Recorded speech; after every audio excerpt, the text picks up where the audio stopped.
যাওয়ার জন্য এই যে চলে আসলাম টিকিট কাউন্টারে। তো আমরা এখান থেকে টিকিট নিয়ে নিব।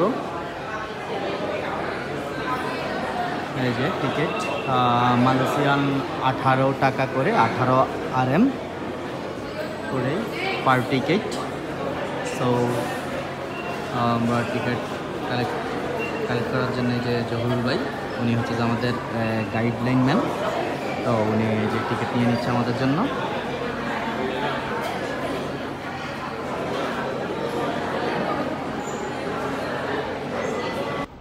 টিকিট শেষ করে আমরা চলে আসলাম, ক্যাবেল কারে উঠে গেলাম। এই যে ক্যাবেল কারে করে আমরা গ্যান্টিং হাইল্যান্ডস একদম উপরে যাওয়ার জন্য উঠে পড়লাম। তো এখানে বিভিন্ন দেশের মানুষজন, ট্রাভেলার যারা সবাই আসে। এই যে আমরা এখন ক্যাবেল কারে আছি। তো ক্যাবেল কারে করে ইনশাল্লাহ যাচ্ছি। এই যে সর্বশেষ চলে আসলাম এই শপিং, এখানে চকলেট বাজার। তো এখানে মানে আপনার কিলো হিসাবেই হচ্ছে যে চকলেটগুলো সেল হয়। তো আমরা মোটামুটি এই যে চকলেট কেনার উদ্দেশ্যে চকলেট বাজার আসলাম। সম্পূর্ণ কেজি বিভিন্ন ধরনের একদম কয়েক হাজার প্রজাতির chocolate market, only chocolate market, chocolate shop. দেখেন বিভিন্ন ধরনের, আপনি কোন ফ্লেভারের চকলেট নেবেন এখানে সব। আমি এর আগের ভিডিওতেও বলছিলাম যে এখানে বেসিক্যালি আসলে ওয়ার্ল্ডের বিভিন্ন কান্ট্রি থেকে মানুষ আসে অনলি শপিং করে। এই যে আমরা এখন গ্যান্টিং হাইল্যান্ডের একদম টপ পোলরে, অর্থাৎ একদম সর্বশেষ প্রান্ত, যেটা ক্যাবেল কারে করে একদম টপ জোনে চলে আসলাম।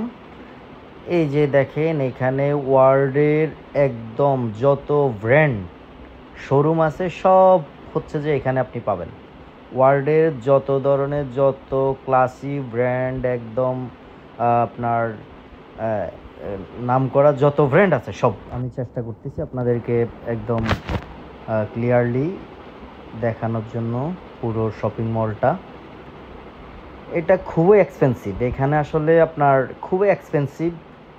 এখানে বেসিক্যালি যারা আসে তারা হচ্ছে যে ওয়ার্ল্ডের একদম মনে করেন যে যারা এক্সপেন্সিভ চলাফেরা করে একমাত্র তারাই এখানে এসে শপিং করে। কারণ এখানে হচ্ছে যে আসলে থাকার মতো, আসলে স্পেশালি এখানে থাকার মতো 5 স্টার হোটেল থেকে এভরিথিং সব কিছুই আছে।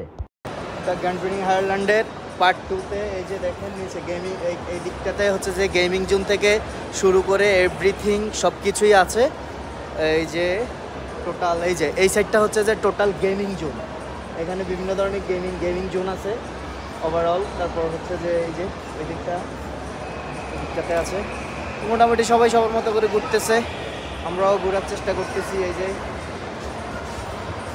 যে গেমিং জোন, সেটা হচ্ছে যে গেমিং জোন। আমি সংক্ষিপ্তভাবে যতটুকু শর্ট করে ব্লগটা তুলে ধরার ততটুকু তুলে ধরলাম। আশা করি ইনশাল্লাহ আবার যদি কখনো সুযোগ পাই তুলে ধরবো। সবাই ভালো থাকবেন, সুস্থ থাকবেন।